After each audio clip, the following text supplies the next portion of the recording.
I also teach nursing students, which is very rewarding. I've been in healthcare for, gosh, almost 2 decades. It's pretty wild how time flies. So I started out in cardiology in the hospital setting, and then when I obtained my NP, worked in functional medicine, wound care, integrative medicine. And when I started to understand more about root cause, functional medicine, that's when my eyes started to open to what true health looks like. And my picture of it is Christ is the center, Christ is the head, just as in the body of Christ, in our body, when we have him as the center, we start to understand how our health plays into that.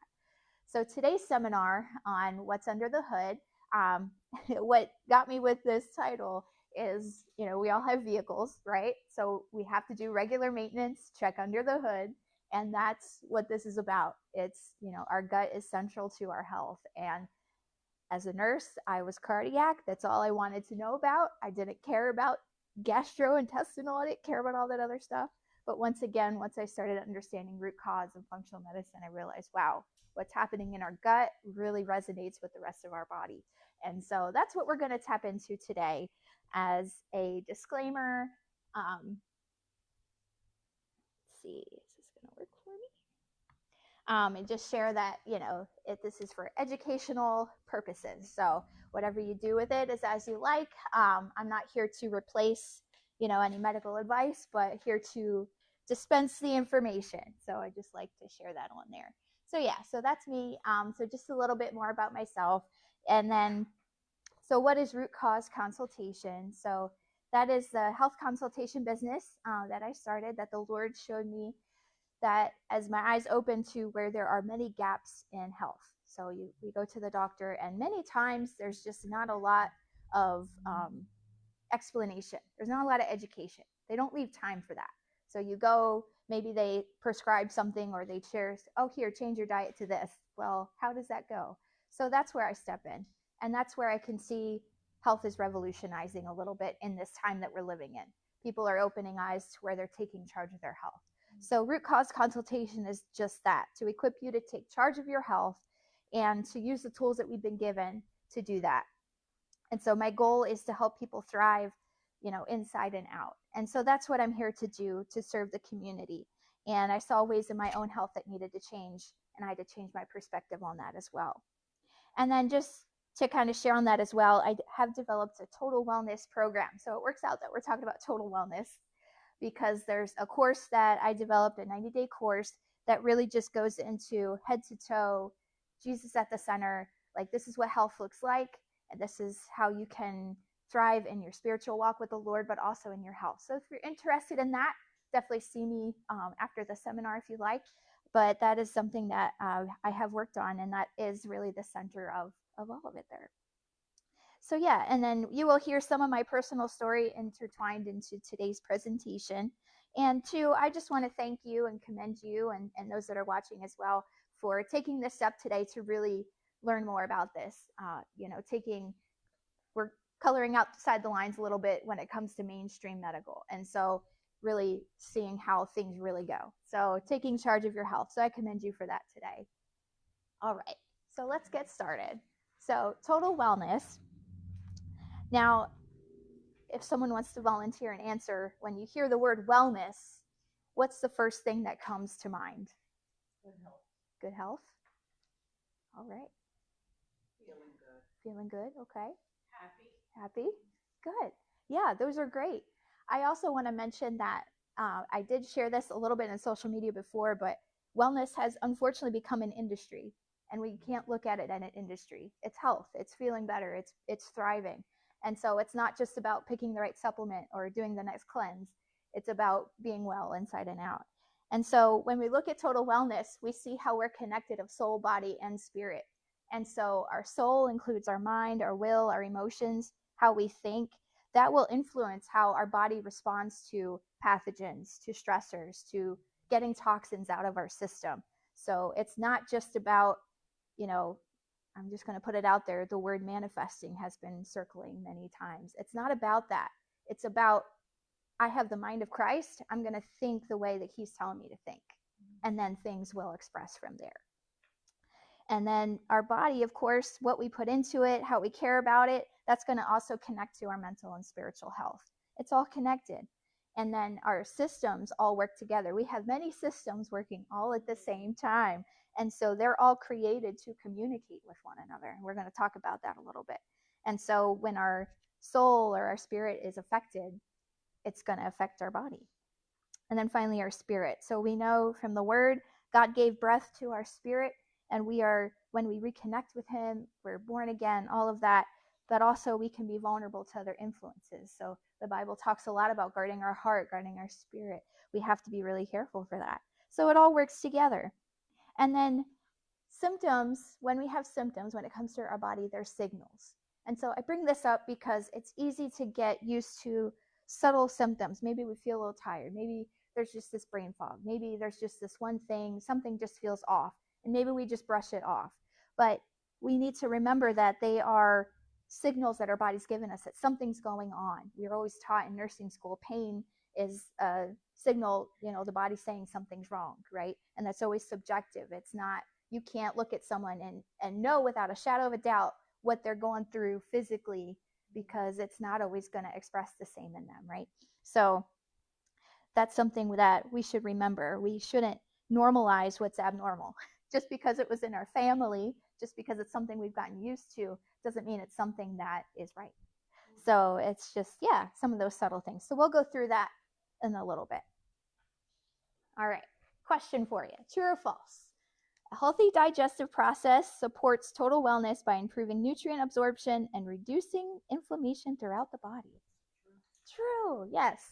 All right, so what happens in our digestion affects the rest of our body. So that's how we connect gut and total wellness. Which brings us into the next. So we all know the quote, if mama's not happy, nobody's happy, okay? So it's similar to the gut. If there's something that's going on, the rest of the body is gonna feel it. So as we take steps to be well, to stay well, it helps everything. And then when we help the gut, it helps the rest of the body and vice versa, okay? And I do wanna say, for where we're at, next door, Art is doing some work. So if you hear some pounding and stuff, he's just working next door. So we're aware of the situation. All right. So now we get into the nitty gritty. So what we came here for. So gut health equals core health. So we need a healthy gut because our brain, our immune system, our hormone, metabolic, on and on and on, it's all connected.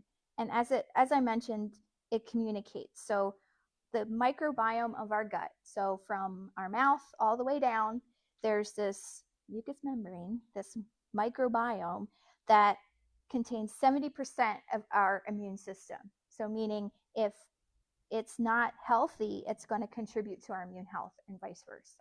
So in my own life, when it's been probably going on 2.5 years now, I had to take a look under the hood and saw how my immune system was affected by my gut. And since making those changes, it's made a world of difference. And so it's just, once again, opened my eyes to how much it's important that this works together. So when we say that the gut acts like a second brain, there are systems that work in a feedback loop. So it's the hormones work with the glands and all of those things. So they're communicating with one another. So if something's wrong, they, kind of walkie-talkie back to the brain and say, hey, I need more of this hormone, or I need less of that hormone, things like that. And the gut very much plays into that. So we'll talk about that. We'll break that down a little bit here. So the gut-brain axis, has anybody heard of that? Oh, a little bit. Okay, so the gut-brain axis pretty much is just saying how much they communicate together. So this is our mood, this is our nervous system. So there are unfortunately many people that are on antidepressants, and they're getting treated for depression, for anxiety. And one of the chemicals in our brain called serotonin drives some of that. Well, what if I told you that serotonin is produced by and mostly stored by certain cells in the gut?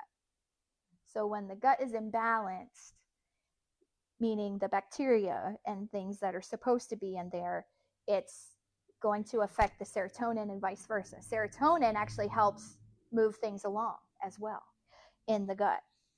And so diversity is what we're looking at. So when we talk about probiotics, we talk about those things. That is addressing the diversity of bacteria in the gut.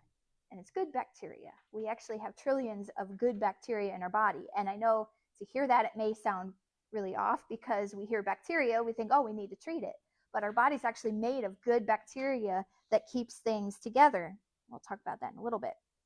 But all that to say that mood regulation plays into our gut health. So that's how they talk to each other. And so we get good serotonin when we have enough tryptophan. And we all know tryptophan because it's in the turkey that we get sleepy with at Thanksgiving, right? So we're all ready for our naps. So that tryptophan, we have to actually ingest it. Our body doesn't just make it. And so that is the precursor or the originator, the helper to serotonin. So when we eat enough chicken and turkey and poultry and things, we get that tryptophan to help our body produce it.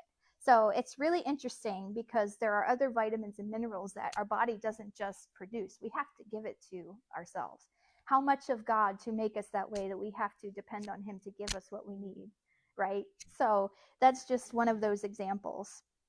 And so serotonin can play into how well our bowels are moving, how well our gut is moving. I included the gut and lung and gut and heart because that goes into our respiratory health, inflammation that contributes to blood pressure and glucose control. That all is also monitored in the gut. So just so you can see the connection, all right, there. So even those that have asthma or bronchitis, things like that, sometimes cleaning up the gut can help those processes along. So hopefully this is helping you to see it's not just a medication deficiency, as some may say. There's actually something going on. All right. Let's see. All right. So, and then I also bring up musculoskeletal because when you have joint pain, inflammation in the joints, sometimes that's because the gut needs to communicate a little better. So, yeah. So the good bacteria are fed by prebiotics, such as fiber, and then supplemented by probiotics. So they work together to keep things running smooth. So I'm going to show a picture in a little bit about the barrier to show what leaky gut looks like. Okay. So that barrier keeps pathogens out. It keeps things out of the bloodstream, and the probiotics are needed for that. Okay. So we need good bacteria.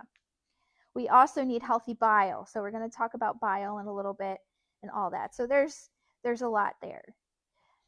But yes, so this note, our habits of wellness. So when we create habits of wellness, that helps to build a strong, healthy microbiome. We cannot necessarily prevent everything because we live in a broken world, right? We make decisions that we make, but we can do our best to be good stewards and to do things in the way that God intended, right? And so that's what this is about. All right. So in order to understand how we need to supplement our system and kind of change, well, just like that, change our lifestyle, things like that, we need to have some kind of understanding of how things work. So our digestion process, so there's a lot going on. And so it's just to show that how this understanding the impact of everything. So once again, all of our organs are working together in a systematic way. We're keeping toxins out, keeping pathogens out so that infections and things don't linger. And so it starts with what we put in. So as you can see, our GI system starts at the mouth and all the way down. So what we put in is really important. And so I'm just going to touch on a few things on here because like the stomach acid and things like that, we want to kind of know how that works. So in the stomach, right, we have the stomach acid. So that is actually acting as a protection against the pathogens that might come against us. So whatever we come in contact with. So something that tries to bring in infection, something in the environment that's, threatening our health. It's actually creating that hostile environment so that the bacteria, viruses, parasites, they can't remain. They don't want to stay there. So it tries to keep that balance. And there are times when it is low or even absent. So the bloating and belching, excuse me, bloating and belching immediately following a meal, right? You feel really full. Maybe there's undigested food in the stool, things, those are examples of low or absent stomach acid. Okay. And so there's ways that you can know. And it's really interesting too, I think, that we're almost, shall I say, fixated on stool as babies. And then when we get older, like when we're toddlers and young, we're all about it. But there's a time in our life where we just, it's just uncomfortable and awkward.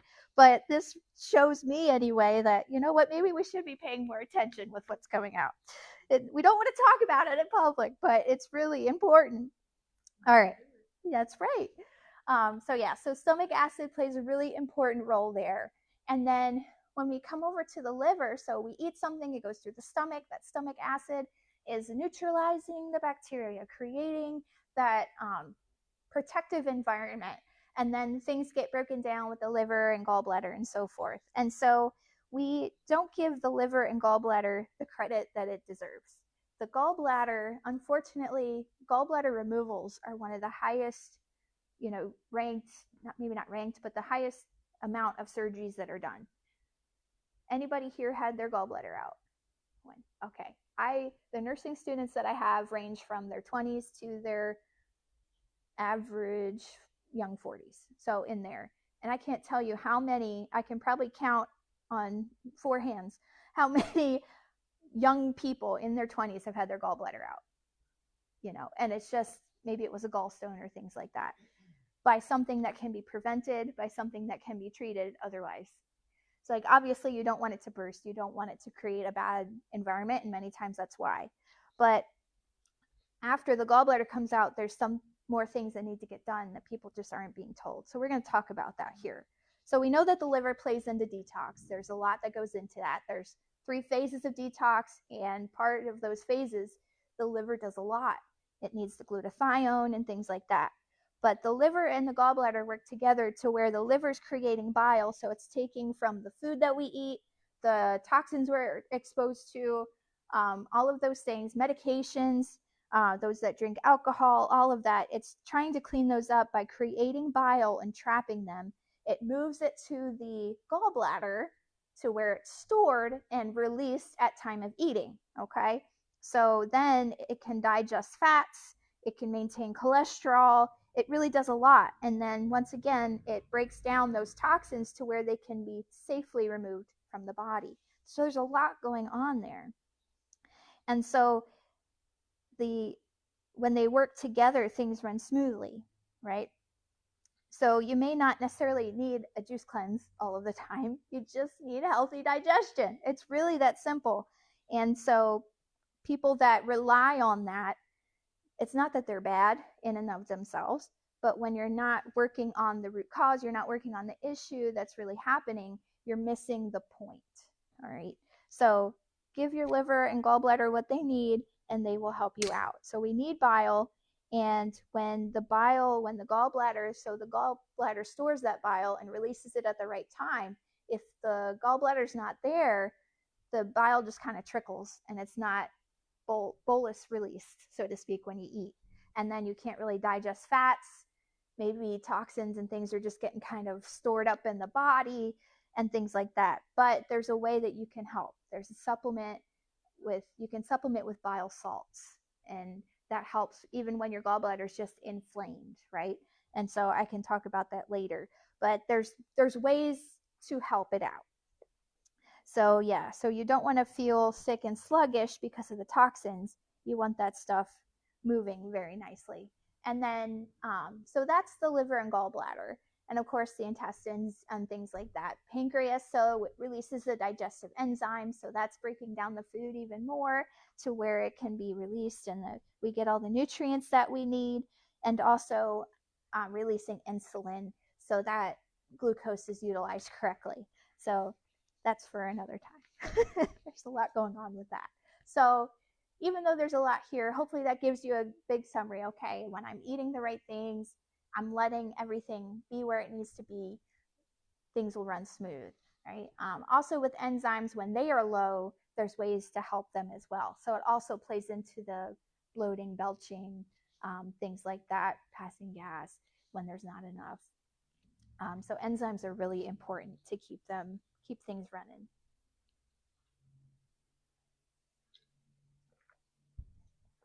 All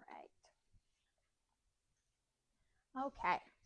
So here we have a picture of, on the left, we have the normal gut, and on the right, we have the leaky gut. So has anybody heard of leaky gut? Right, we've heard of it, right? So basically, what we need to see on, like, such as on the left, is all of these cells creating that those nice tight junctions. So everything is right up close next to each other. These cells and the good bacteria are creating this barrier so the bloodstream can do what it needs to do, get done what needs to be done. Food and pathogens are staying outside, they're not getting in. So these are our guardians of the microbiome, okay? So that's our nice, normal thing. But the leaky is where different things cause these junctions to start to separate. So maybe it's infection, trauma, stress, antibiotics. The list goes on of things that can cause that, unfortunately, like what we deal with in life. And so if you've heard the term permeability, nice big college word there, basically it's just openings in these junctions. So it's allowing things in that don't belong. So we don't want those pathogens and toxins to get in the bloodstream, because then it travels to the rest of the body. And then we get, these weird neurosymptoms, the brain fog, the anxiety, things that we can't really explain, could be a result of this. And so what helps to keep the normal tight junctions is the proper microbial diversity. And what I mean by that is we have the right balance of good bacteria. So the handout of go-to supplements does have strains of probiotics, and that is really just for your information, but it gives you a picture of when all of these are in the right order, things are working the way they need to, the right diversity. So we don't necessarily come fresh out the gate ready to go anymore, okay? When childbirth happens, the baby is supposed to take the diversity of mom, right? They go through the canal, and then they get hopefully a healthy microbiome. However, in today's world, with all that we're exposed to, things we go through, sometimes that diversity isn't where it needs to be. So a lot of us maybe don't come out, and then if they don't have that replenishment through infancy, as they grow into toddler, it just unfortunately have to fight against other things, right? So we need that. So it's okay to give infants and toddlers and them the probiotics they need, so which they make those now, which is great. And so of course breast milk helps and things like that. But even with C-sections, they get the mom's skin, they don't get the microbiome from childbirth. And once again, another picture of how God created things to happen. It's amazing. So that's just an important note that I like to make, that it's easy to have that thought of, oh, well, we're so healthy when we're born. And it's like, well, maybe there was a time before, but now there's so many toxins, so many things that we can't necessarily control. And so knowing how to equip our young ones is really good. So I do like to see that. And then let's see, what else can I say? So doing things when this leaky gut happens, there's ways to recover, there's ways to heal and things like that. But this helps to give a picture of why things are happening and what we need to do to move forward. Yes, of course. Yes. It's the whole, it's correct. Yeah, because this is, if you see these little cells here, those line the mucous membrane from top to bottom, from our mouth all the way down. Yeah, yep, the whole way. Very good, yes. And so these next couple slides go into, well, a few slides go into the connection of symptoms that we may experience and how they're related to gut health. And so I'm not going to go into every one, but there are a few common ones that I want to touch on. So this hopefully helps us to see that symptoms may seem unrelated, but the reason for them may be because of the gut barrier that is broken down. So things like brain fog, bloating, food sensitivities, joint pain. It's not just being old, it's also the gut barrier, and that sort of thing. So it's also not just in your head. So if there are things that maybe you've experienced that no one can really give an answer for, there is an answer. It's just looking in the right direction. And so here we go. So common gut related issues. So we have, of course, dysbiosis, which is really just a fancy word for the bacterial counts are not quite right. So there's imbalance of bacteria. SIBO, which is unfortunately also very common, which you may have heard of, but it's simply just bacterial overgrowth in the small intestine, so the upper part of our intestine. And so that has to be confirmed with a breath test or maybe looking at the stool itself. But there are a lot of these have very similar symptoms. It's just a matter of these could happen. Of course, IBS, ulcerative colitis. So one thing I want to touch on is constipation. So once again, this is one of the most common complaints, especially in this nation, and that's defined as three or fewer bowel movements in a week. So just because someone may be used to being less frequent doesn't mean that that's normal. We should be having 1 to 3 every day. So if you have one good one every day, okay, your body's doing what it needs to, right? So when it starts to be less frequent, then we need to start looking to see what's happening. And we'll get through to supplements and things after a while. But I wanted to touch on that. Another one are ulcers. So has anyone here had an ulcer, stomach ulcer, anything like that? It's unfortunately common. And the treatment is typically to give antacids, but sometimes it's for not having enough stomach acid. So oftentimes, more frequently, yes, it's because there's a high amount of stomach acid and it's irritating the membranes and things and causing the problems. Obviously, we don't want to have the ulcers because of that. But there's also low stomach acid that could happen and make more susceptible to damage from irritants like NSAIDs, alcohol, bile reflux, things like that. So H. pylori is a bacteria that they found that we're probably always going to have it. It's just when it overgrows, when there's too much of it, it causes this phenomenon of high stomach acid. When it's in acute, it's a short-term situation. When it's long-term, then it decreases the body's ability to make enough stomach acid. So it could go either way. But when it's the culprit, then it has to be addressed to specific treatment.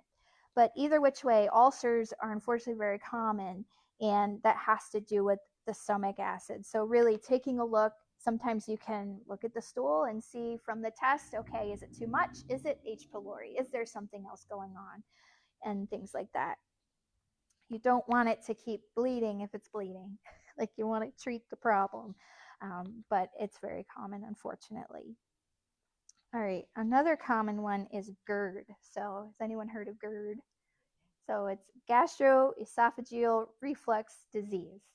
So it's one of those to where you usually get a Zantac or a Tums and kind of helps. And I'm not sure about you, but the general public probably gets told it's an acid issue, but it's not an acid issue as much as it's a muscle flap issue.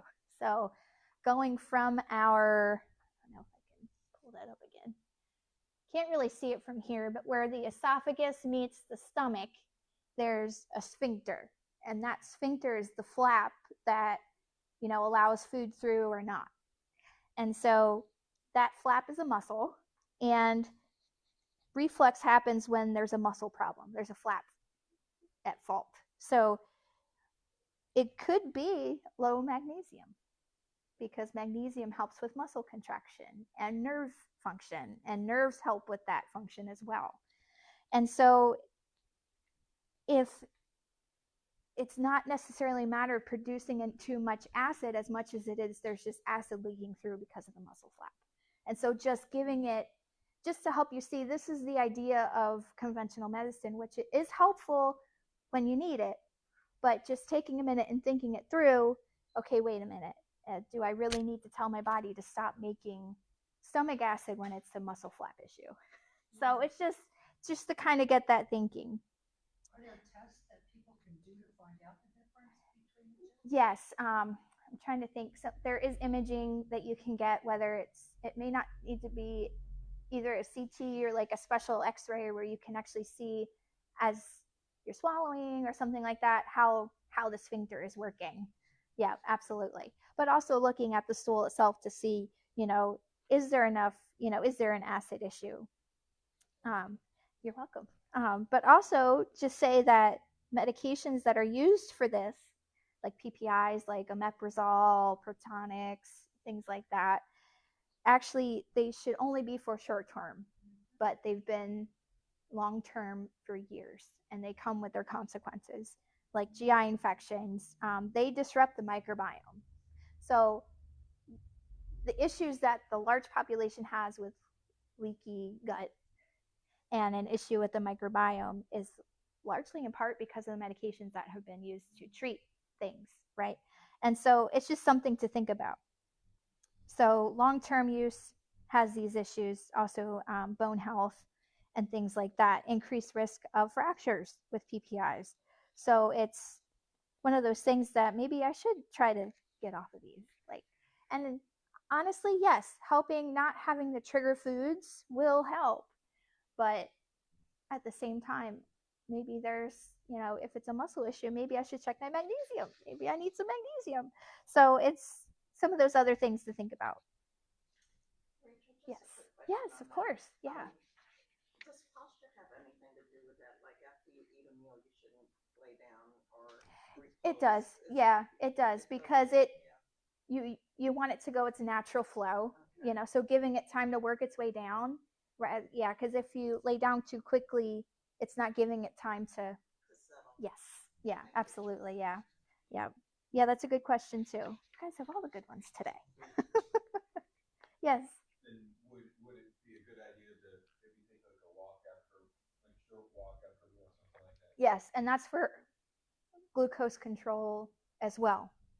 Walking after eating has many benefits. So in addition to allowing digestion, it allows for proper glucose use in the body. So yeah, absolutely. Okay. I also have on here gallbladder issues. So I touched briefly on that a little bit ago. So we know how the bile works, what it's supposed to do.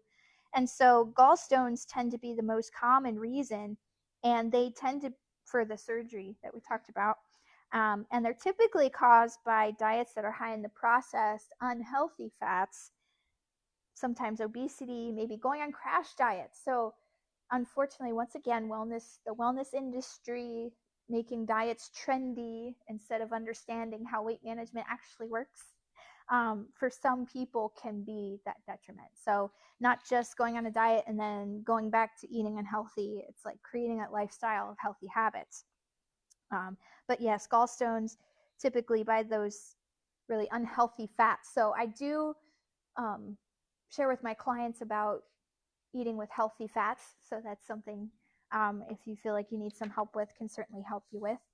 But yes, when we don't have a gallbladder, the liver still makes the bile, but we need that help to push it out at the right time. So that's where the bile salts come in, when it's most necessary. All right, so yeah. And then a few other conditions. So these are more not necessarily originating, but with gut symptoms, but mood disorders and like ADHD, ADD, depression, anxiety, bipolar, they have research has linked these to gut imbalance. And I have seen where practitioners have helped their clients, their patients, resolve with those issues by looking at their gut, seeing how healthy they're eating, how their lifestyle is. I saw this from, I don't know if anybody has heard of Dr. Mark Hyman, but he shares some stuff on social media. And one of the things I've seen him post quite a bit is, certain conditions like, high cholesterol or this or that. It's not a medication deficiency. There's something going on in the body that needs to be addressed, right? So we don't want to just slap things on to band-aid a symptom. We want to actually understand what is the root cause. All right. When it comes to autoimmunity, once again, that's unfortunately very common. And it's linked to the barrier that we have in our gut. So when that barrier is broken down and it's allowing those substances to get into the bloodstream, the body is producing these immune cells and immune activity against it. And so that creates this autoimmune opportunity. And so it's directly linked to that. So things like type 1 diabetes, so that would be the autoimmune one, rheumatoid arthritis, celiac, multiple sclerosis, on and on, lupus, these autoimmune things, it could be because of that broken down barrier. And so addressing that itself could help resolve a lot of those processes. And then, so recurrent postnasal drip, that could be another thing that's leaning into the gut. Osteoporosis, all these have been linked. So Alzheimer's, dementia, I will say, sometimes dementia is referenced to as leaky brain because wherever there's a mucous membrane, there's a microbiome, right? So our brain has that blood-brain barrier that's protecting it. And so when that, once again, breaks down for the same reasons, it could create this dementia. And so, not that it's always the case, but that sometimes can help the process with trying to clean up some of those things. And then Alzheimer's is what I've seen in research showing has more to do with insulin resistance. So they've been calling it type 3 diabetes now for several years, but sometimes it could have gut connections as well. So that's why I put that on there. But of course, food reactions, things like that. So this is just to help you see that these diagnoses that may come up may be in fact linked to the gut. And then as we get into women's health, more and more this is coming about, helping us see that the gut plays so much into our hormones, and especially with the estrogen balance. So there's this communication with the gut and estrogen. So there's actually gut bacteria that specifically breaks down estrogen. So it's specifically made to make sure that when the estrogen is done with its cycle, it leaves the body, right? So if that's not working correctly, the estrogen builds up, and then we get estrogen dominance. We get the PMS, we get the PCOS, we get horrible cycles. The list goes on of what comes of that. And so when they are not able to regulate those levels well, then we get those symptoms. All right. And so just to share a little bit of my own story, it was probably about 2.5 years now. I will say up to that point, my cycles were not really great. I had just a lot of just discomfort. I won't tell all the details, but it was really bad for years. And I gotten to the point to where, my husband and I had lost weight, and then we kind of gained and then lost a little. And we were at the point now to where I just kept gaining some and I couldn't figure it out. And I felt in my spirit I was supposed to come off gluten because I was starting to learn about all of that, but I wasn't listening. I'm like, I don't know. Well, I came to a point of crisis to where it was probably the worst cycle I'd had in a while. My back was in a really bad place, and my gut was just, it was everything all at once. And I had went to get a chiropractic adjustment, and she had said, what might help is around your cycle time, before and after, do a few days of no sugar, no gluten, no dairy. And then I was like, okay, I guess I need to come off the gluten. Now, this was before I started understanding the dynamics of the microbiome. I just knew, okay, there's a connection. So I did. I'm just like, I'm cutting cold turkey. I didn't understand the hidden foods, the hidden things with gluten hidden in things, but I took the steps. And can I tell you, it did not take long. And I actually felt like I was starting to have a normal cycle again. Like I just started feeling better. I was able to maybe bring some weight down too. Part of that is because I wasn't eating the things that gluten is normally found in, such as breads and all of those fun things that we enjoy. As my husband says, I, ruin everything when I start to understand things. But yes, so that really opened my eyes to, wow, there's something to this. It's not just, someone trying to tell me to do this. There's something to this. And then I got my stool tested. We're going to talk about gluten in a little bit, but I actually took a look under the microscope, so to speak, looked at the report. I didn't actually look at it, but the report showed me how much inflammation was happening in me and all of these things. And so it was really eye-opening. So that's a little bit about that, of how it's connected to the estrogen metabolism. All right. And then, so the ketogenic diet, once again, it has been in and out of trend, but there's so much to it that is actually really helpful. It helped folks with epilepsy for years. And part of that, I believe, is because we're not increasing insulin demand that's causing a lot of those problems in the brain. But also cutting back on those carbs, getting our carbs from vegetables and, whole foods, leaning into the healthy fats, avocados, coconut oil, on and on with those. It really does a lot for the body. The body's actually using fat for fuel and not just the other things, stabilizing. And so there's something to it. I'm not saying go to it, but I would recommend looking into it, really understanding that, because there have been, once again, practitioners that have used this for menopausal and postmenopausal women, and it just did a wonder for the symptoms that they were having. It helped their quality of life a lot.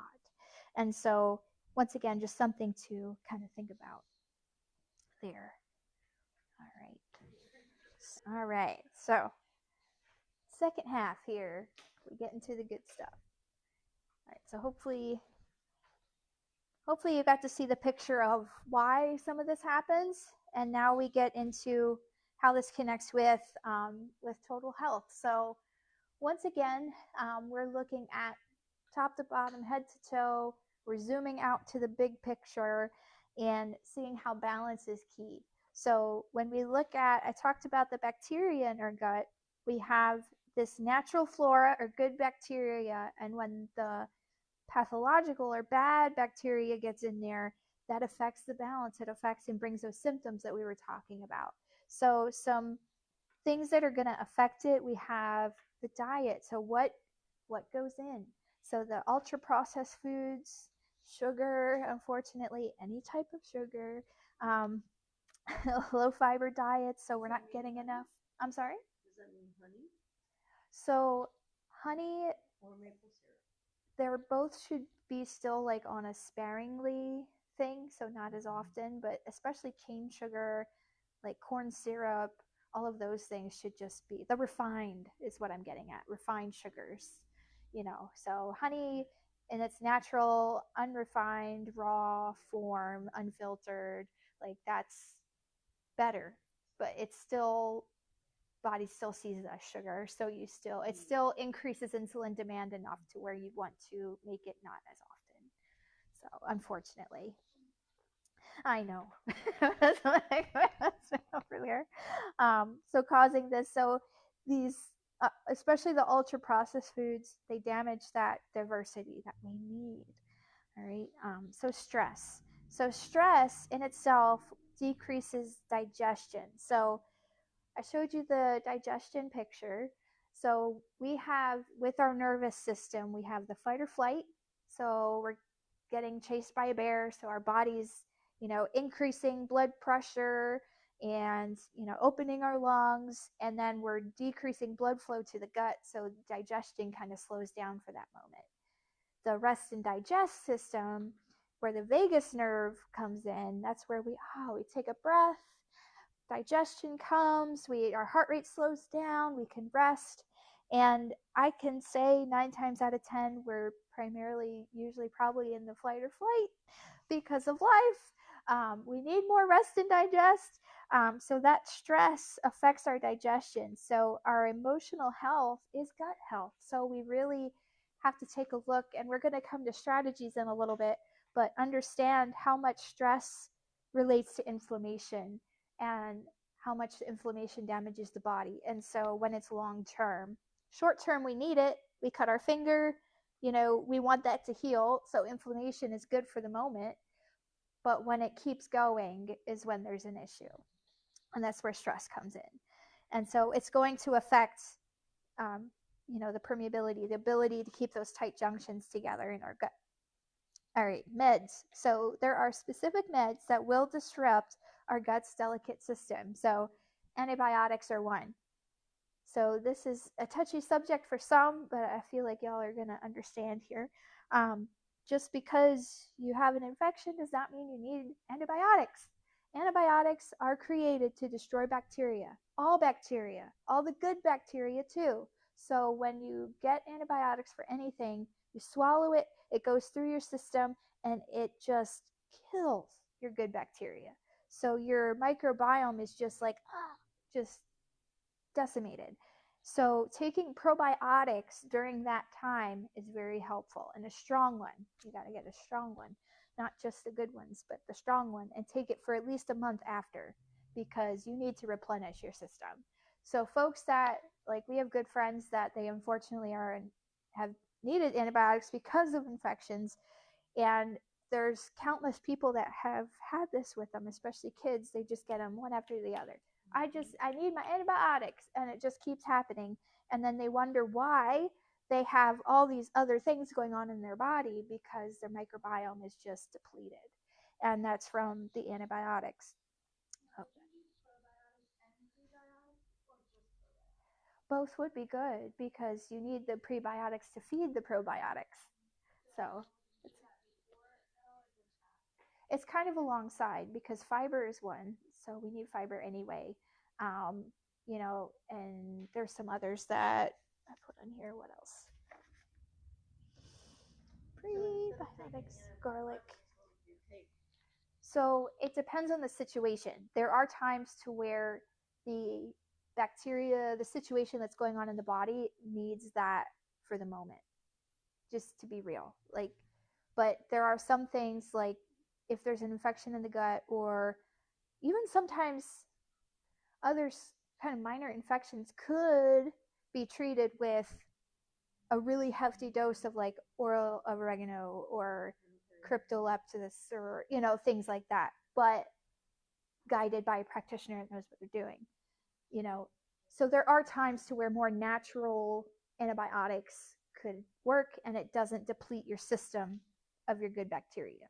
However, like I said, there are times, like, I know this is kind of dramatic, but sepsis, like you need antibiotics for sepsis, like pneumonia, usually you do.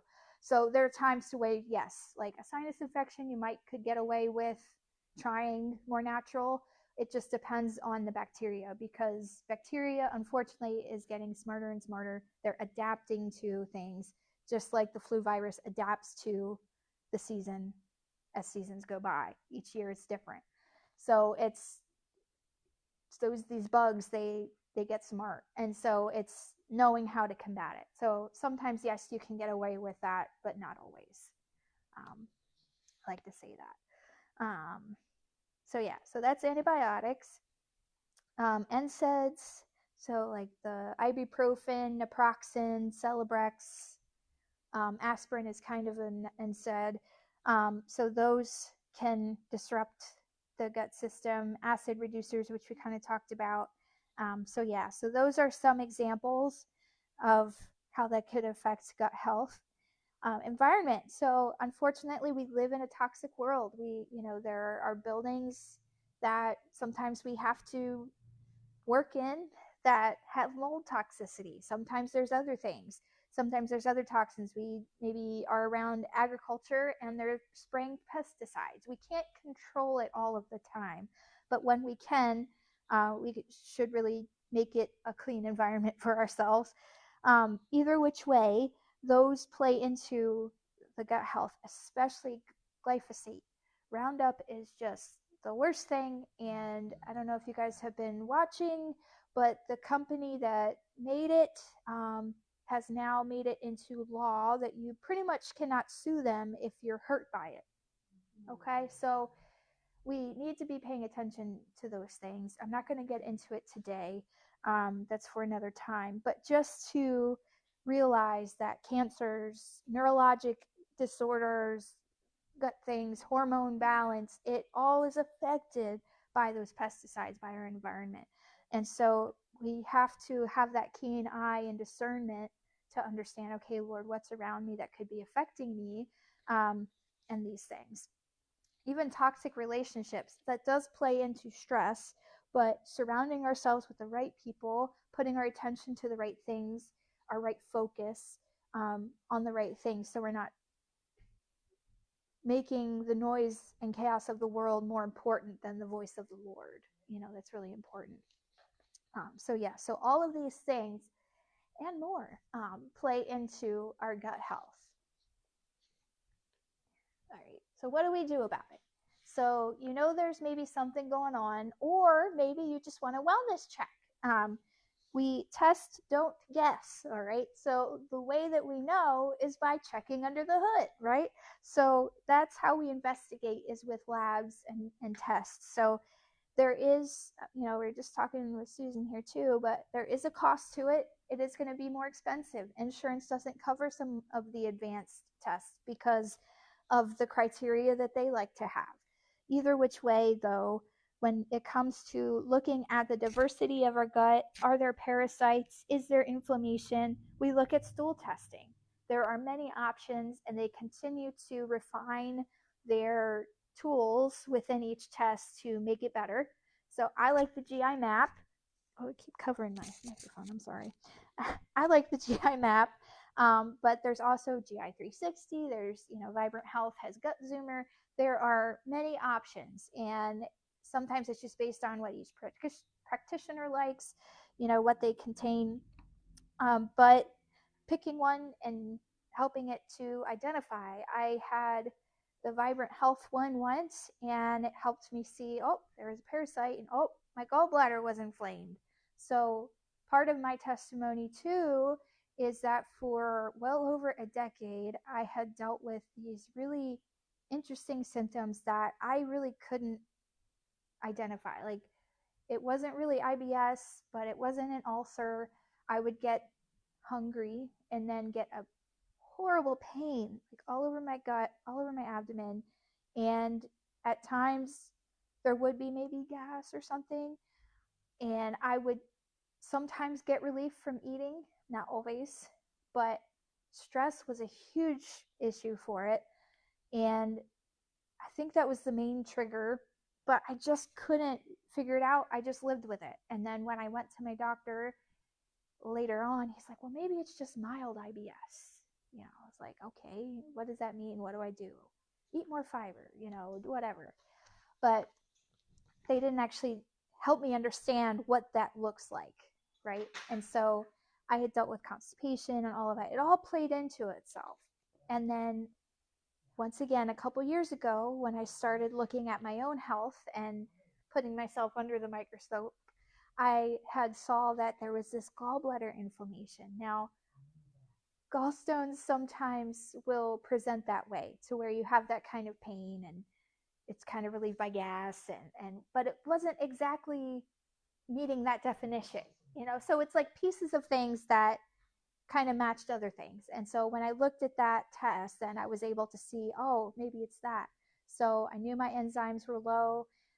So I started taking enzymes. I started taking the bile salts, and I actually take a fiber supplement now. So it's really made such a difference to see, oh, I can't say it was overnight, but it was like a switch flipped.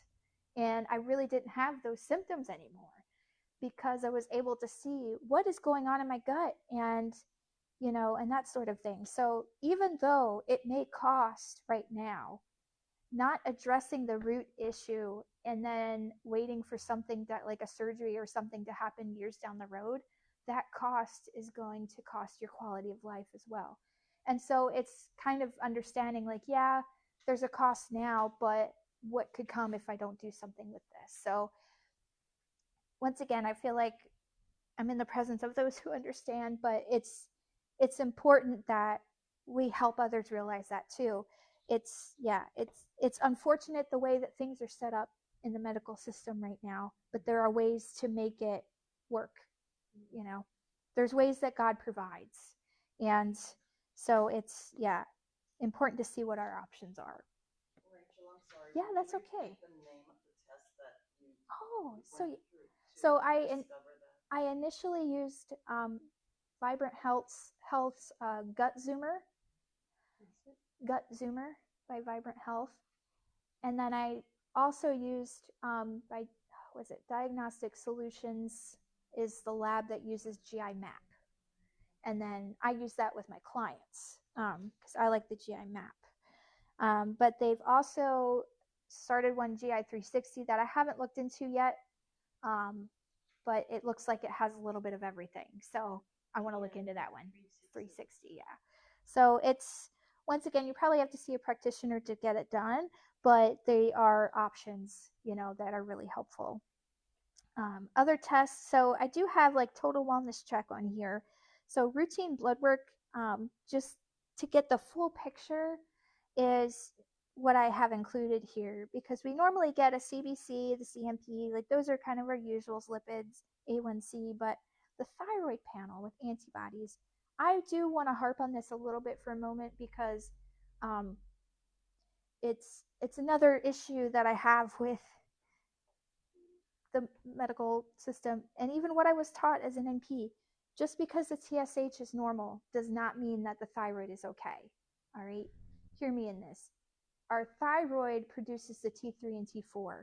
We have to see what that's doing because the TSH is from the pituitary hormone gland. So it's not just the one thing. You have to see the full picture. So checking antibodies for thyroid, checking the T3, T4, in addition to the TSH is really important.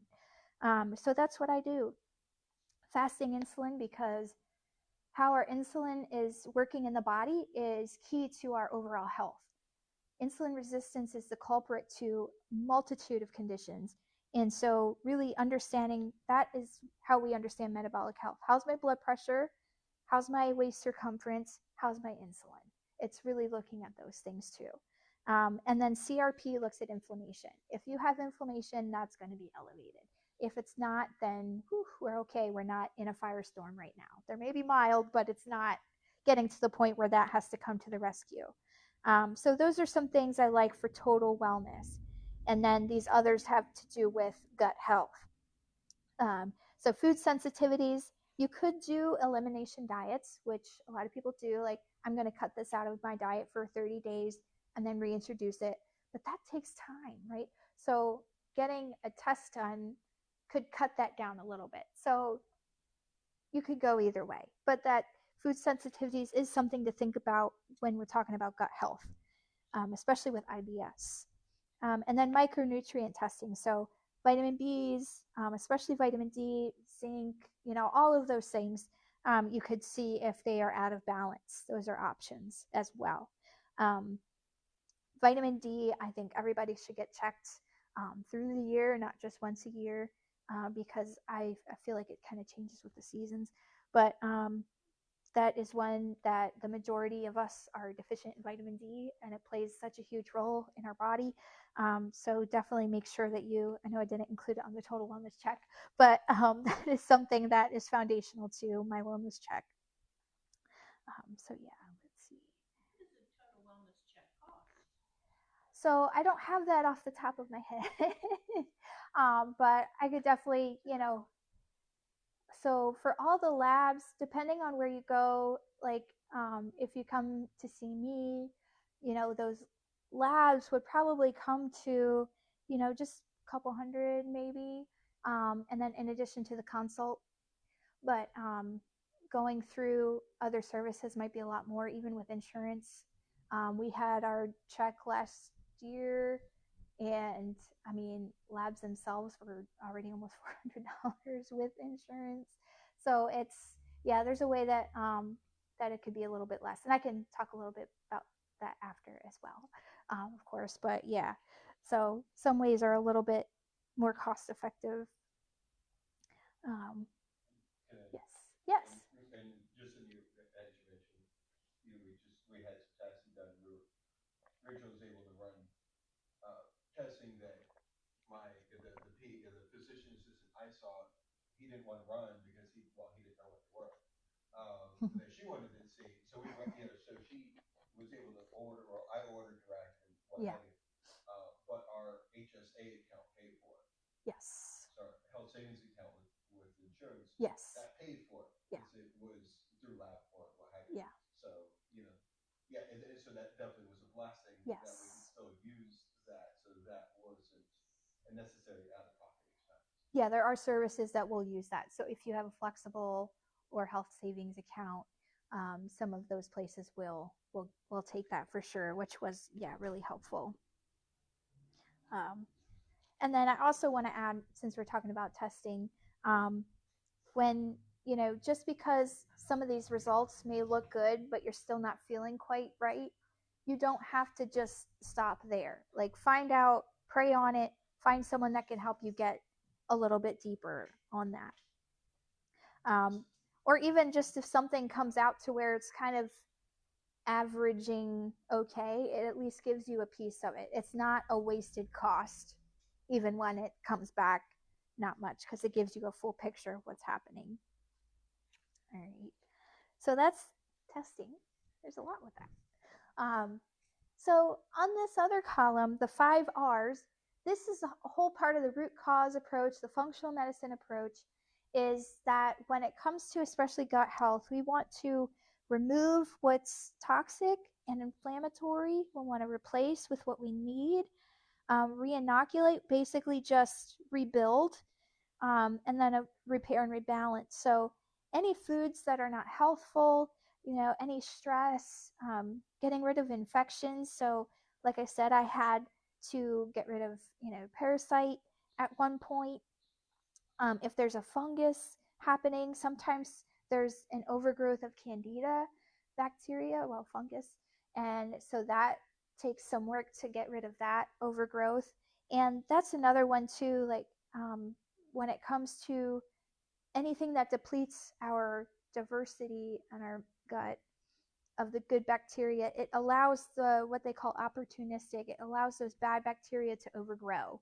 So in nursing, I unfortunately had seen a lot of patients with C. diff. I don't know if you guys ever heard of C. diff, but it's an overgrowth of that bacteria, and it causes just diarrhea. It's really, really bad. It's painful. It's just awful.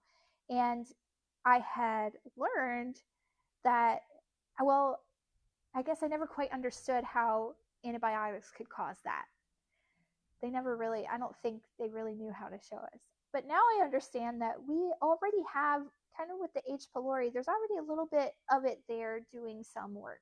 There's already some C. diff in there doing some work, but when it overgrows, it goes past the point of good and gets really bad, is when it's out of balance. We don't have enough good to keep it at bay. And so that's what needs to be taken care of. Similar to candida, we all have a residual amount, but when things get imbalanced and it overgrows, it's a yeast, so it really likes sugar. It really likes that kind of environment.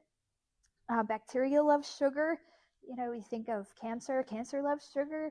It's, that refined sugar. So trying to clean that up and get rid of those infections helps. So first we have to get a clean slate, even gluten, and then replace. So this is where the, probiotics, enzymes, bitters, things like that, getting movement, getting good sleep, all of that, creating a hospitable environment for the good bacteria.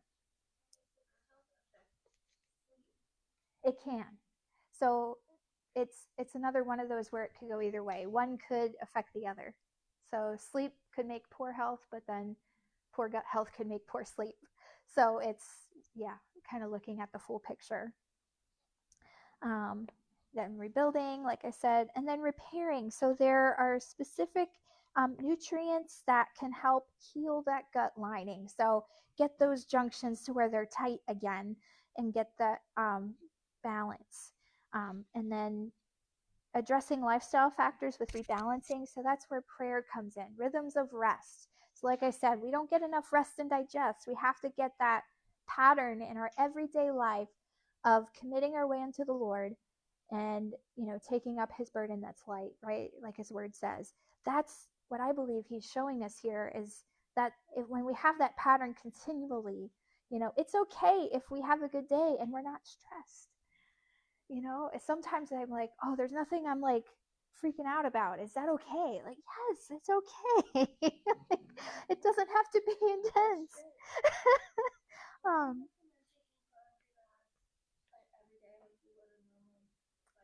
so that's something to where you kind of have to, it's individualized.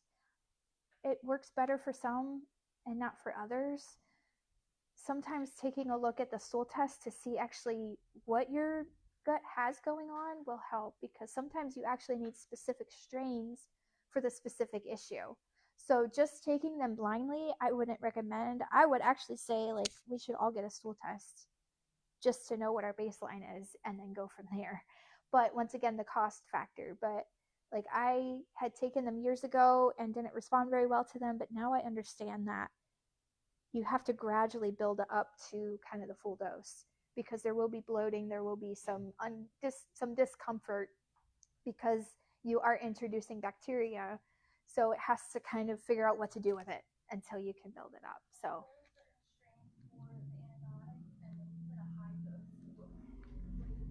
So I think, let's see, did I have? Yeah, the high potency is like the 50 billion for normal, but then 100 billion would be for during antibiotics. So that's when I'm not sure that you can get yourself, but you might be able to when you're on antibiotics. But like I said, just for the month after, and then going back down to the lesser strain. Mm-hmm. So taking the probiotics and prebiotics, medication, you can mess up your organs really bad if you take too much of anything. Yeah. So what about Mm-hmm. the probiotics and prebiotics? Does that mess with your organs and cause damage if you overdose with that? Seeing that it's specific to the gut, it could, if you're taking too much, it could cause like that discomfort because it's too much bacteria at once.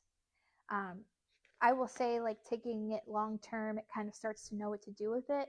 So unless you're really testing to look and see what's happening, you don't know if it's too much or not. Yeah.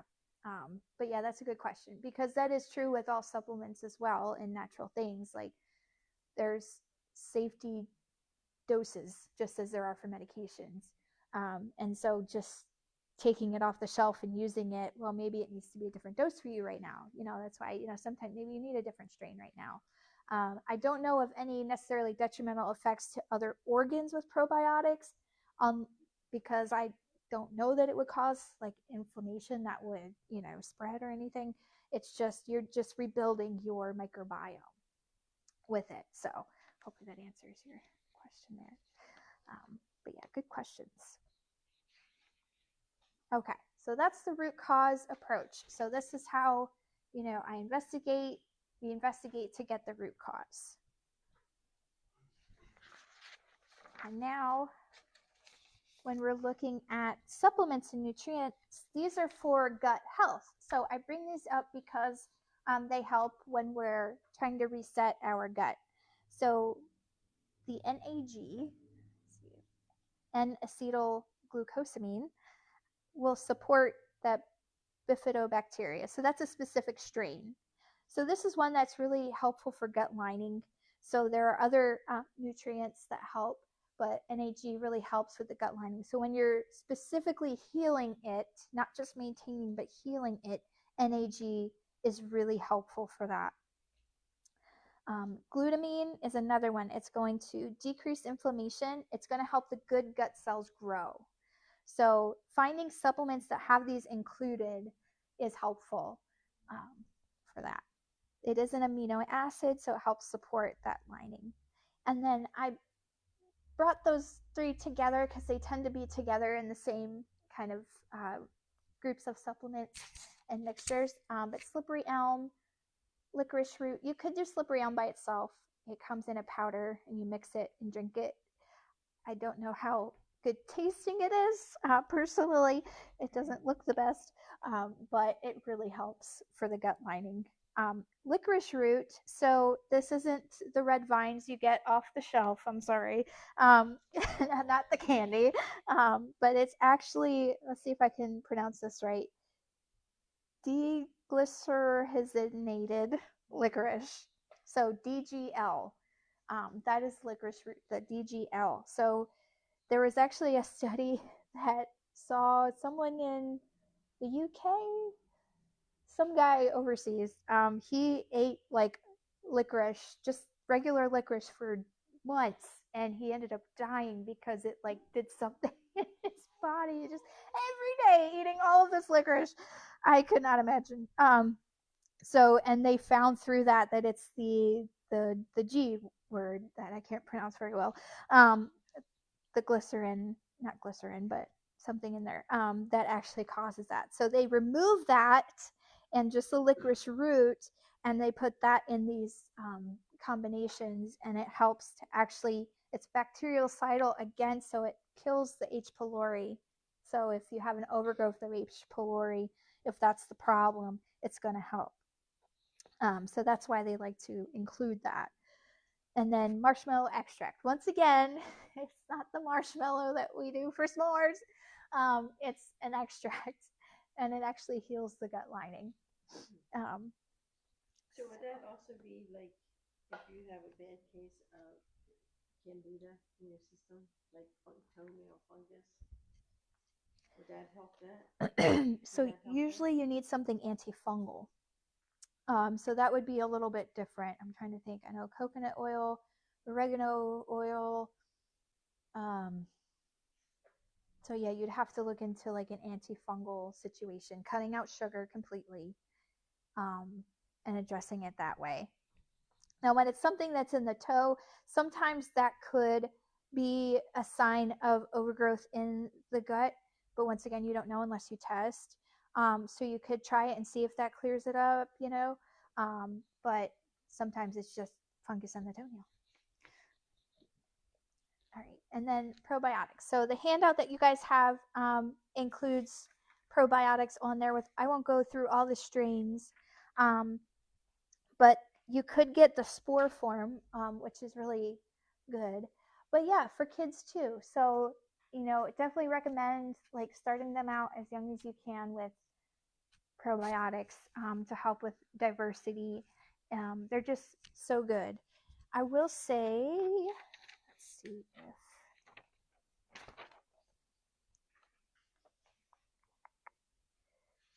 we'll go through that in a minute, actually. Where do you get biofats? I never heard of that. So there's a supplement called Colacol, CHOLACOL, Colacol. I actually have to get it from Amazon because it's from the Standard Process brand. Okay. But if you take it when you eat, and it's really if your gallbladder's out or you have gallbladder inflammation. So if your gallbladder's healthy, you don't need it. Okay. But it's like me, I know I have inflammation, so I take it. Folks that had their gallbladder taken out should take it. But that really helps with bile. Because that's another thing that I want to touch on since we're talking about supplements.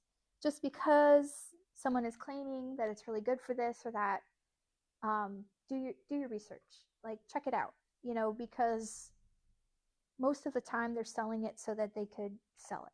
Okay, Just let's be honest. But there are some places that will promote it and recommend it because they know it's good. So it's really just having that discernment to know, okay, is this good for me? Really get the whole picture. I add magnesium citrate because magnesium has many forms. Citrate form helps to relieve constipation. So if you know you're having an issue with that, you can get that supplement to help with that if the fiber's not doing it for you. Okay, here's another. True or false? All fermented foods are good sources of probiotics. It is false. That is right. While many fermented foods, like yogurt or kimchi, they do contain probiotics, if they use a heat treating or processing process, it kills all that beneficial bacteria. So it needs to ferment and be left alone. So the heating will just zap it out. And then if they use chemicals to change its form, it's going to, as in processing, going to totally, forget what it's supposed to do. So there are things, let's see. So I have it on here when you are, I think it's the last one. Where is it? Tips for probiotics. So yeah, it's the second page here on the supplement handout I have for you. When you're looking for yogurt, all of these things, you want to see live and active cultures when they have it on the label. You want to see, like for sauerkraut, the unpasteurized fermented. So typically you're going to want to look for the deli section or make it yourself, because when they're jarring it, it goes through the process of pasteurizing. Let's see. So yeah, I wanted to bring those things up. So yeah, especially with kombucha, make sure you look at the level of sugar, or just like my Aunt Sally here, do it yourself. So you know that it's the right process. And then some pickles are fermented, so they could have strains. Like my dad just did fermented pickles, so I'm interested to see, how was it when we had it? Because we haven't eaten it yet. My dad's pickles. Oh, yeah. Yeah, they're good? Okay. We have too many pickles. And right now the really good ones are like high priority. No, he gave them to us. Yeah, to eat. Like the bubbles? No, my dad did it himself. He fermented his pickles. So with his dill, he's very proud of his fresh dill. So he's taking care of it. Yeah. So all right.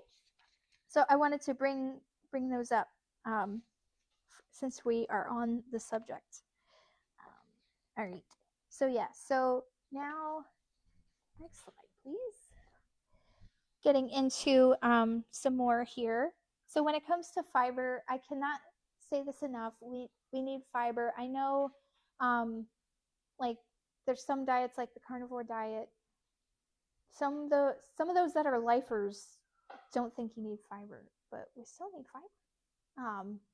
But it's just short term, so as long as you're still getting it. But fiber is really good. It is a prebiotic. It acts as a binder, so basically when we need toxins removed, we need those bound so they can be removed and don't go into the system. And so fiber really helps for that. So yeah, prebiotic, like I said, so it feeds the good bacteria and then supports the healthy BMs. So one thing to say about this, constipation is not a laxative deficiency. It's a lot of times low fiber, like in my case. So getting enough will help with that. And basically, when this SCFA stands for short chain fatty acids, and we need those for energy. We need those for blood flow to our colon, getting fluid and electrolytes absorbed and uptaken into the system. So very, very important significance in the gut health. So if we don't have enough of those, we're missing out on the good health there. So fiber is going to help with increasing those. So gluten, sorry to be the bearer of bad news, but it is unfortunately going to be inflammatory for just about everybody, especially here in the States. Now, I will say people that go over to Italy, they have their breads over there and they don't have any issues, even people with celiac, which is really interesting to me. So there's something about how it's done here. But either which way, it will stimulate a substance called zonulin. So zonulin will open up those tight junctions that we were just talking about and allow those substances into the bloodstream. So zonulin causes leaky gut and is a big influence to inflammation in the body. And so that's something that you could test for in the stool test, but just to say that gluten is a big component to that. So it does range with the sensitivity. So some may have it worse than others. I don't necessarily have like gut symptoms, but I saw on the test to where it was just initiating my immune system to just a lot. I was forming, I have the, what they call it, like anti-gliadin factor, whatever you call it, that's specific to gluten, and it was really, really high. And the molecule in my immune system that actually fights against it in the gut was really high. So it was really affecting my immune system. And so that's where I've also seen help with. I don't get the recurrent sinus stuff that I used to. And so that's just to summarize how gluten can be very inflammatory there. So looking in, where are the hidden sources of it? Not always obvious. We know it's in bread, whole wheat bread, but there are other contributors as well. All right, and then we want to make sure, we get the whole unprocessed foods. So if it comes in a bag or a box, most likely it's been processed. So, staying away from the artificial stuff, the artificial flavors and colors and all the things, maybe even artificial smells. I don't know, but who knows? But either which way, anti-inflammatory diet might be indicated for if you have food sensitivities or IBS. These are just examples of strategies to take. And then hydrating, so making sure we get enough hydration in the day, not just with liquid, but making sure it's purified water, that we get enough electrolytes.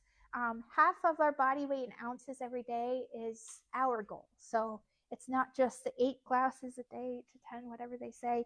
It's really based on what we need. So using that really helps to gauge how much we need to stay hydrated. When you say purified water, does that take out the natural minerals So in the water? there is one system that will, the reverse osmosis will, but typically you can get a little spigot that replaces those minerals in your drinking water. So If yeah, you're drinking bottled water, you should still have. purified over spring water, or I don't know that they use the reverse osmosis, so they still have minerals in the bottled water, from what I know.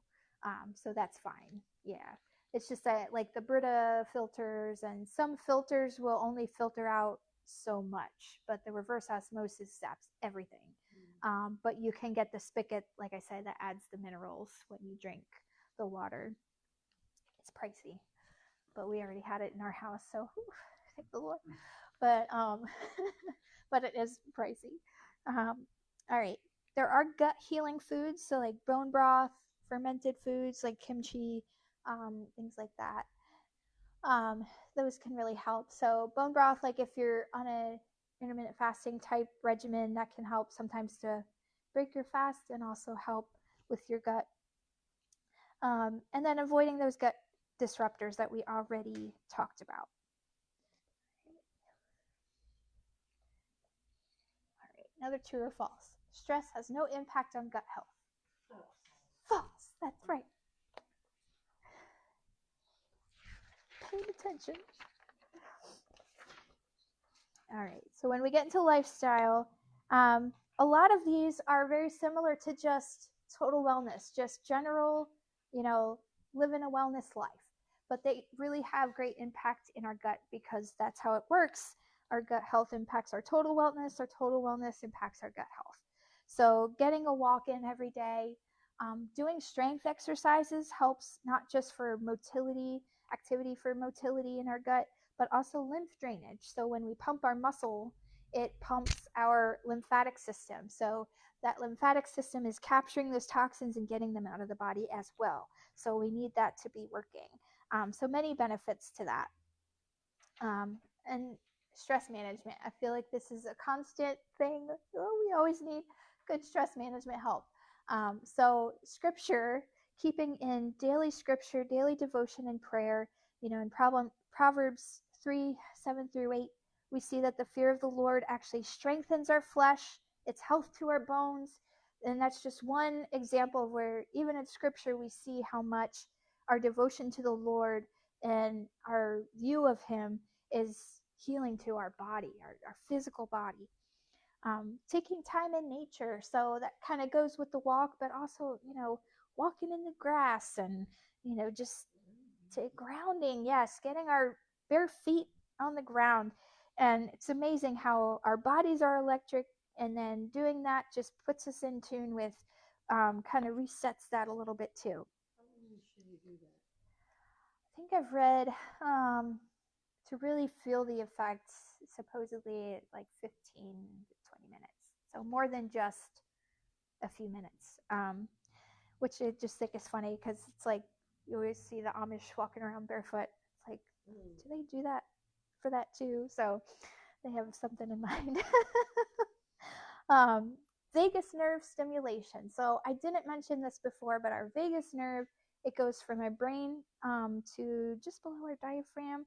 And that's what stimulates our rest and digest system. So when we stimulate that, it helps to encourage healthy digestion, encourage a good, healthy stress response. And we can actually do things like humming. Humming has been proven to activate it. So when we're humming through the day, we're singing through the day, or even deep breath exercises, taking the time to do kind of the box breathing where we inhale, hold it, and then slowly exhale, really helps reset that, reset our focus. And then daily gratitude, so you can use a journal for that, which I have actually created a couple, if you're interested. But daily, just maybe not journaling every day, but at least taking note of gratitude every day. Thank you, Lord, for breath. You woke me up this morning. Like the little things, like, oh, my pen worked today. Like, I don't know, like the breeze is outside. All of those little things that we take for granted, and just taking a moment for gratitude. I like to do that So, at nighttime before I get to sleep. Yeah, that's great. But even research has shown how intentional gratitude actually helps with reducing inflammation in our body. And also with, I have community on here for emotional health. When we are loved in a healthy way, it initiates our immune system to work the way it's supposed to. It helps our body heal. It's just incredible. So yeah, creating that healing place. Adequate sleep. So getting 7 to 9 generally. Now some are a little less, but getting that deep, restful, restorative sleep, cutting off screen time 1 to 2 hours before we go to bed, really putting ourselves in that place. Now I don't have a TV in my room. I don't want a TV in my room. I want my bed to be for bed, not for the TV. And so that is a measure, protecting ourselves from blue light, screen time things. It all plays into our circadian rhythm, and that helps with our gut. Melatonin is also helpful for gut health as well, but also you can take it if you need it for bedtime. But yeah, you do what helps you to get that rest that you need. And we talked about a couple of those others. And I do just want to touch on fasting. It's more of, there's fasting and then there's time restricted eating, because fasting is, less calories and stuff. But time restricted eating is where you push back when you start eating for the day, and you have this small window. And many times 16 hours of fasting and 8 hours of eating is what people tend to do. So you could look into that if that helps. That actually does kind of help with the gut rhythm and things health wise. But one connection that I saw with this that I thought was really interesting is that when the body is fasting for 72 hours, so still have water but no food, it actually resets the microbiome and the way that the immune system is set up in our microbiome. And I know not everybody can do that for their health, but how many times have we seen in scripture where there's, a 3-day fast, a 3-day fast, a 3-day fast, and how our body naturally does that on a 3-day fast. And I just thought that was really interesting. I'm not saying go and do a 3-day fast today, but just putting those connections of how the Lord kind of already set it up for a lot of this on how for us to be healthy. But either which way, like the time restricted eating, when it comes to that, how many hours, research has shown that at 17 hours, the body reaches autophagy. And so that just means the old cells are dying off and new cells are forming. Our body's already doing that naturally. But waiting to eat for, up to 17 hours kind of will stimulate that. So for me, I feel like it's more of a 13, 14-hour mark personally, just for what I'm kind of starting to understand with my own body. So it might be different for some, but that is what really helps and what makes that process really helpful for the body when it comes to insulin resistance, especially trying to heal that, trying to prevent that, when it comes to our gut health, all of that. So if that's something that, might resonate with you, maybe you're already doing it, but that might be something to look into. Once again, I'm not saying go ahead and do it, but if that's something that you feel, oh man, maybe I'll try it, can certainly help with that. But yeah, just choosing that, what will work for you.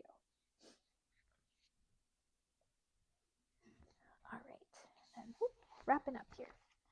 So when it comes to health stewardship, there's a couple scriptures that came, of course, we hopefully know of how our body is the temple of the Holy Spirit. We are a vessel and we are a spirit having a human experience, and the Lord is Lord of that. And so what we put into our body, how we treat our body, that is, representative of how we honor him. So that is why I put that up there, just remembering how that works. But also what came to me with Ephesians 4:16, it says, from him, the whole body, the church in all its various parts, joined and knitted firmly together by what every joint supplies, when each part is working properly, causes the body to grow and mature, building itself up in unselfish love. And the verse before that talks about speaking the truth in love. And what I got a picture of when I read this was, wow, like that is the body of Christ with him being the head. But what about our physical bodies? We have multiple systems all working together. We have, extremities and all the things. And when they are working properly, how much we are able to grow and mature and age healthily. And granted, yes, our days are numbered and we do have an aging process. But when it's maturing and growing in the right way, how every part does its part. And what really came to me from this too was speaking the truth in love to and about ourselves, having, viewing ourselves in the right way. And that's, we're all in our own process of that, but that really, really struck me. And how much we've been uniquely made, and just understanding that our process, our journey is unique to what God desires for us. And so that, that is what I see in health stewardship. Absolutely. And so finally, I have this slide just so you could see a picture of total wellness, of from head to toe, everything working together, every system doing its part. And so just to give that visual, that wellness is that stewardship of health. And let's see. So just to run briefly, mental health, we have our emotions, screen time, vision care, taking the vitamins, blue light protection, all of these things, how we take care of our mouth, how we take care of our skin, how we take care of our gut. I know it seems simple, but hand hygiene I put on there just because, we got to wash our hands because what we touch, right? So important.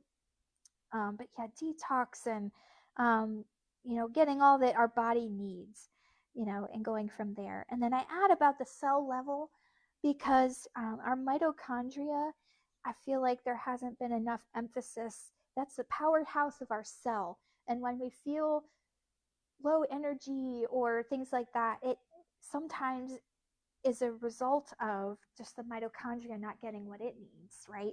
And so taking steps to have a healthy powerhouse is really good. And our CoQ10 enzyme in our body naturally depletes as we age, including the health of our mitochondria. So taking that will help.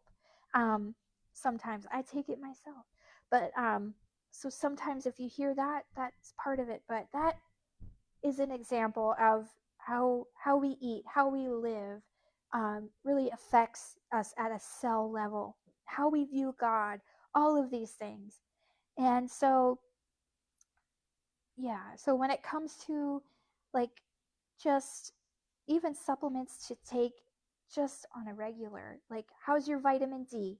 Take it with vitamin K2 because we need that to tell the D to put the calcium in the bones. Taking a multivitamin, the body knows what it needs to get rid of if there's too much. um, and checking those couple things, the right nutrition, all of that. And I also just kind of leave you with this, that being aware of how our system works, how our body works, how we feel, okay, what is right for me, Lord? And then taking note when there's symptoms, not just brushing them off, not just thinking, oh, well, so and so is not hearing me in this. Maybe it's not as important. Just really being prayerful about knowing when to step out in faith and get to the bottom of what it is. And so, as a whole, I hope that you are able to see from this that we need to be aware of our total wellness. And there are steps we take to do that. And integral to that is how well our gut is doing. And I don't bring that up just because it's trendy, even though it has gotten a lot of attention over the years. I bring it up because it's central to our health. And so hopefully you were able to get a lot from this. Um, I will leave it open to questions. I do want to share, I mentioned briefly about the 90-day program type thing, but this is just my mindset. I want to see people thrive, body, mind, and spirit. We were made for them to all be healthy and working together. And especially here at Rock Church as a ministry, also seeing that people are thriving in spirit. And so I hope that you were able to see that. So any questions? A lot of you guys asked along the way, which is totally fine. Do you refer anyone to a holistic medicine MD or a practitioner? If there's something beyond my purview, absolutely. I'm certified in functional medicine and nutrition and a board certified nurse practitioner. So even though, yes, they're like prescribing and things like that, I would have to refer out, but there's plenty I can do holistically with people that we can find out together through diet and lifestyle, supplementation, testing, all of that. So yeah. Deal with people who have major issues. I mean, like stage 4 cancer on chemo. So that would be beyond, what I'd probably be prepared for. I would like to in the future be able to help bring support. Like I can be support, but not primary, I would say. Like let's look at diet, let's look at maybe supplements that help support the body as it's going through that, but not the main person for that. Be an asset to that person. Would be, absolutely. Yeah, absolutely. Yeah, for sure. And then, I don't do IV therapy, but there are places that I could say, hey, maybe you need vitamin C over here, and kind of have them, you know. But yeah, there are places I'm connected to that when it gets beyond, where I'm at, I can definitely say, hey, go over there. But yeah, but I'm here to fill in the gaps, and I can certainly be, a big part or a little part, kind of whatever anybody needs, from that. So absolutely. Rachel, how do Yes. we go about if we have, if we desire a consultation? Do you have a website? I do. So I do have some information over there, but it is livetothrive.life.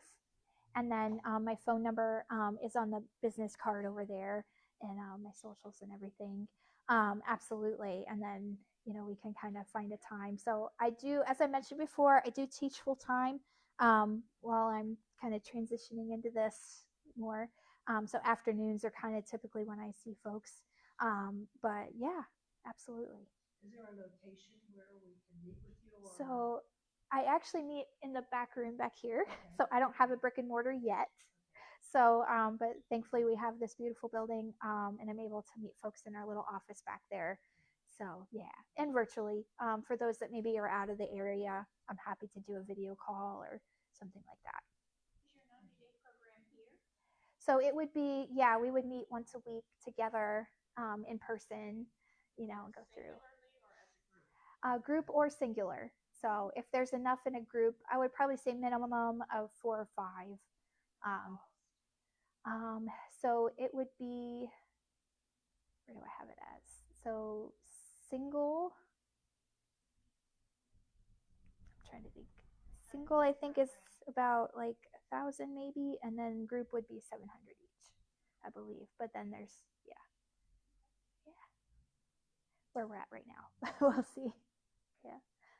Where can we get more information about the gut-brain axis? Are there individual authors or? Yeah. So I know Rupa Health is a great resource. Rupa Health, they have articles on a lot of that. I'm trying to think too. Yeah, they would be a good place to start.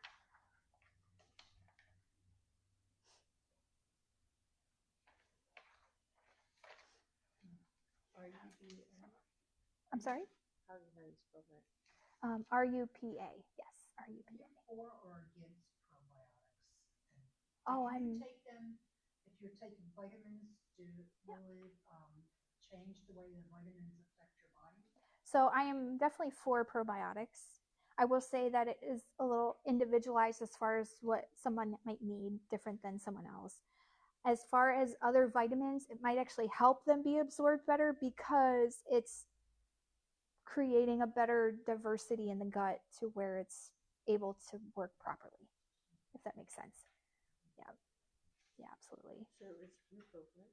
Rupa Health. Is your 90-day program, does it include your testings, or is it just more of an educational? It would include testing. It would be just a small additional cost for that. Yeah. Mm-hmm. Yep. So if we went to you and you prescribed some tests, does that have to go to a physician? And will we have to see a physician, or can you just order it? So it would be direct order from yourself. So there's a way that we do it to where you order it, and through the service that I use, they have a provider that double checks and and does it, and then you get the results, and then we go over it together. Yeah. Yeah. Just like a health coach would do, kind of similar to that. Yeah, absolutely. In a private consultation with you, if we have our blood work and our panels done from our Oh yeah, doctors, we can can bring that to you? absolutely. I encourage that because there's the range that we typically see from just the general lab is just looking at is there illness or not. But there's a tighter range that I look at that helps to see actual function of the body, optimal function. So I like to take a closer look because we may be missing something if we only focus on that one. So yeah, absolutely. Yeah. Can you tell me what a typical consultation would be like? Yeah. Just in general. Absolutely, yeah. So we would come, there's an intake form. So nice long intake form with all your history and all of that. We go through that and kind of answer any other questions we might have and really just go through whatever you want to address and then go from there. So if there's, maybe some diet changes or lifestyle changes or further testing, we can decide that. And then just kind of go through any gaps that you see you might need. So if there is a specific need, addressing that. If it's just to kind of make sure you're well, address that, and go from there, and then follow up accordingly. Yeah. Mm-hmm. Yeah. Bringing your own blood work and tests, what would we need to have done and bring? It's The full range of everything, or yeah, whatever you've had. I'd say in the last maybe 6 months, maybe a year. Beyond that, it would probably be about time for fresh stuff anyway. But yeah, whatever you've had done, and then kind of see if there's anything else we can gather together just like at this point. full metabolic, like Sure. Yeah. Yeah. Yep.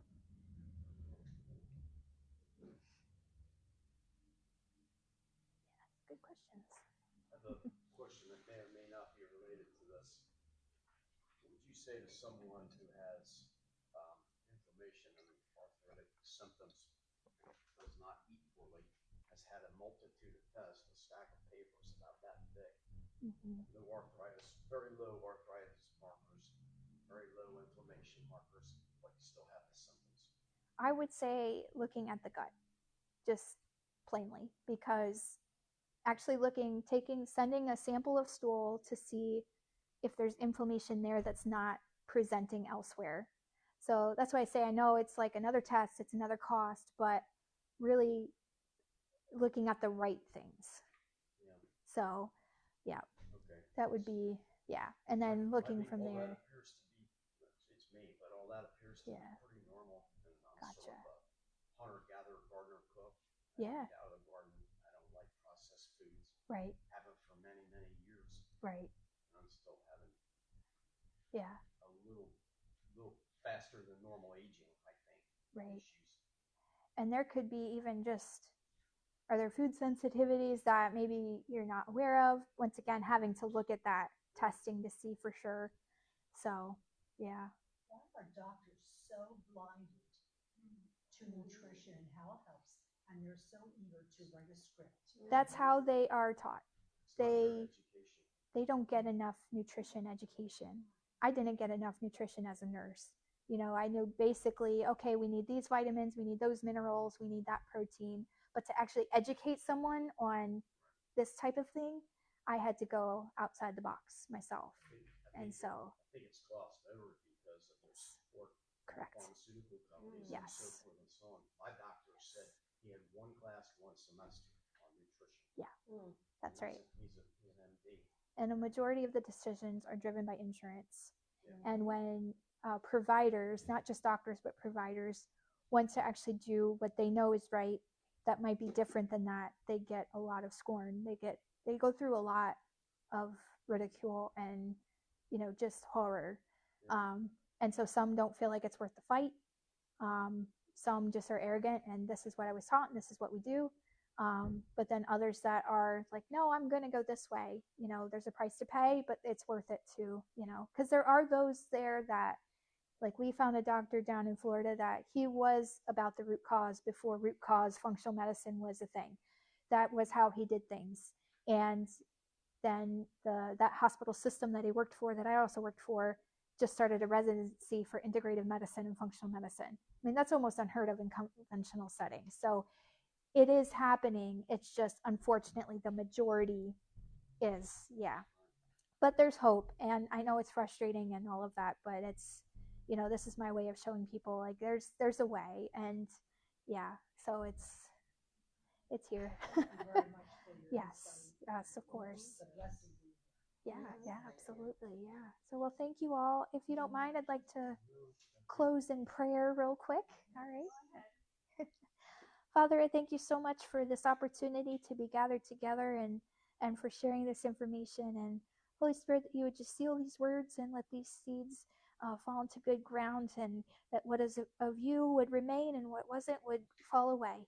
Father, that as we leave from this place, we just continue in good nutrition, good lifestyle, and further investigation where you are leading us to find the root cause, that we find you in the midst of it to live out your full purpose for us. And we thank you and ask that you just bless all those that have come and that have listened and that will continue to listen, and that you would bless this beautiful day for your glory. In Jesus' name, amen.